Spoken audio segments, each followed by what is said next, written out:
Salve, salve, fofões! Aqui é o professor Anderson do canal 6 Seguidores. Vamos dar seguimento à matéria? Não se esquece de curtir, compartilhar e ativar as notificações. Você vai ser um camarada muito mais sábio e muito mais poderoso.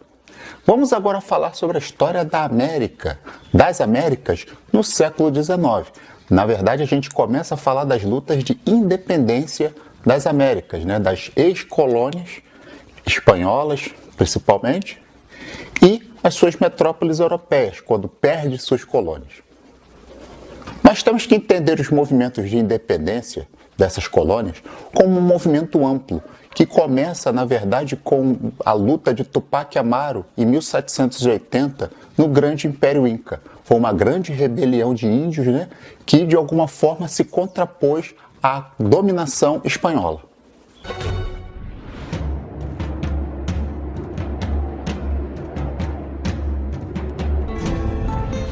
Aqui no Vale Sagrado, José Gabriel Condorcanqui se rebelou e comandou uma revolta contra o poder espanhol. Liderado pelo descendente de Incas, o levante foi fortemente apoiado pelos indígenas. Legitimado por seu povo e sua linhagem, Condorcanqui se tornou Tupac Amaru. Tupac Amaru é a serpente. A serpente que regressa, a serpente que volta. É o Kutuchi, o Inca que está voltando. E que vai repor o sistema antigo. O Inca estava regressando.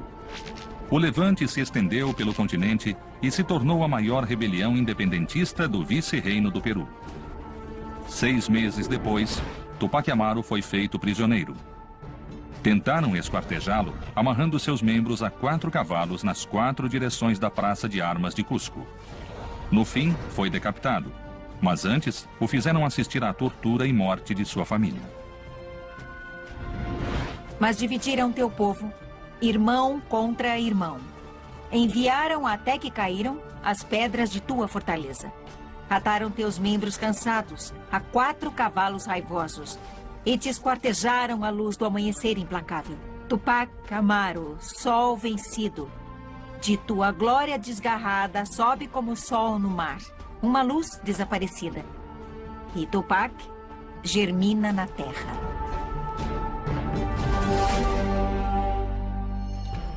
A semente de Tupac sobreviveu no tempo. Outros 3 movimentos que eu considero muito relevantes para entendermos o processo de independência das colônias seriam os Estados Unidos em 1776, a Revolução Francesa em 1789 e a independência do Haiti em 1801. Há 200 anos, os países latino-americanos começaram a sonhar com a independência. Até então, não eram nem considerados países, eram colônias da Espanha e obedeciam a um rei que vivia longe, do outro lado do oceano.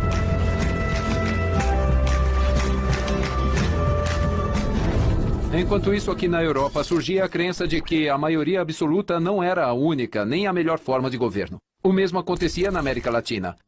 Eram as sementes da revolução que estavam crescendo. Sementes revolucionárias que germinaram ao mesmo tempo em toda a América Latina, graças a homens como Francisco de Miranda, Simão Bolívar, Mariano Moreno, Bernardo O'Higgins, José Maria Morelos e José de San Martín. Homens que lutaram pela criação de novas soberanias nacionais com um governo representativo. Os protagonistas das nossas revoluções eram intelectuais. Isso porque a nossa independência foi, acima de tudo, uma revolução intelectual.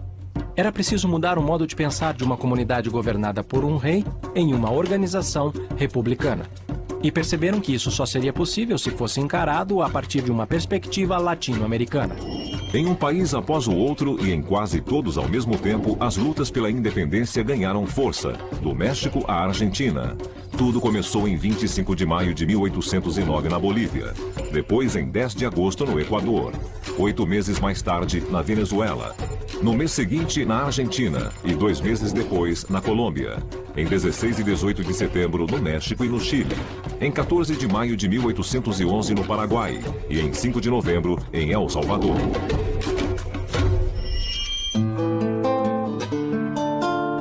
Com certeza, a eclosão da Revolução foi o que Karl Jaspers chamou de um momento central da história.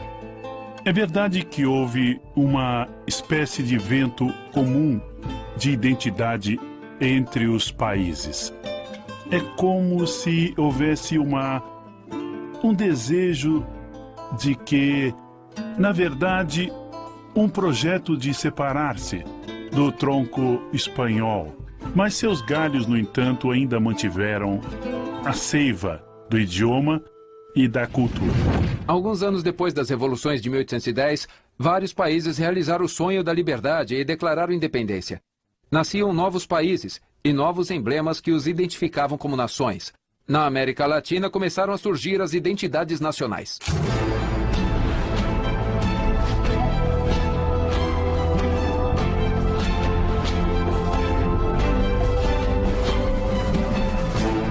Figura muito importante para ser lembrada é Simão Bolívar.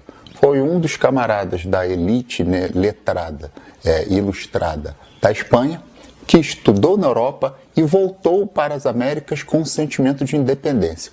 Na verdade, os libertadores da América são pessoas, basicamente, né, da elite, filhos de espanhóis que tiveram educação europeia e voltaram com um sentimento de independência. É claro que essa sua elite, né, ela de alguma forma também seria beneficiada com essa independência.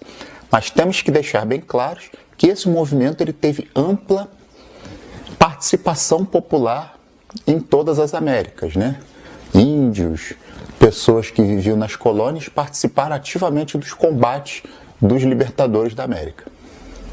Mencionado é Iturbide. Foi o camarada que de alguma forma ajudou na independência do território que hoje nós conhecemos como México, que seria a capital, seria a central da vice-reinado da Nova Espanha. Um dos desejos, um dos sonhos de Bolívar era realizar a Gran Colômbia, que na verdade seria, né, começaria no território de hoje, a Colômbia, passaria por Venezuela e na verdade o sonho dele e de muitos libertadores da América era fazer uma grande nação americana que pegasse todo o território das Américas. Os desejos de Bolívar estavam mais patentes no Congresso do Panamá de 1826. Foi, na verdade, uma congregação de forças, né, dos países americanos para as suas lutas de independência. E para vocês terem uma ideia da ousadia dos haitianos, eles fizeram a sua independência e ajudaram os exércitos de Bolívar nas outras lutas de independência. A única condição era que todo o território libertado, automaticamente os seus escravos fossem libertados. Lembrando que a escravidão nas Américas, eminentemente foi uma escravidão negra, no entanto, muitos indígenas também foram escravizados. O desejo expresso por Bolívar na unificação de todas as colônias americanas num grande país esbarrou em três grandes interesses, dos Estados Unidos, da Grã-Bretanha e do Brasil. O Brasil, simplesmente porque era um grande país imperial, né? Monárquico, e ele não tinha interesse em se transformar, né, numa unidade de uma grande república americana. Tinha os interesses escravistas também, que o sonho de Bolívar de fazer a independência e abolir a escravidão se chocava com os interesses dos grandes proprietários brasileiros. Grã-Bretanha e Estados Unidos, é claro, não quiseram isso porque é muito mais fácil você dominar, ocupar nações fragmentadas do que uma grande nação forte e independente. Um abraço a todos e bons estudos.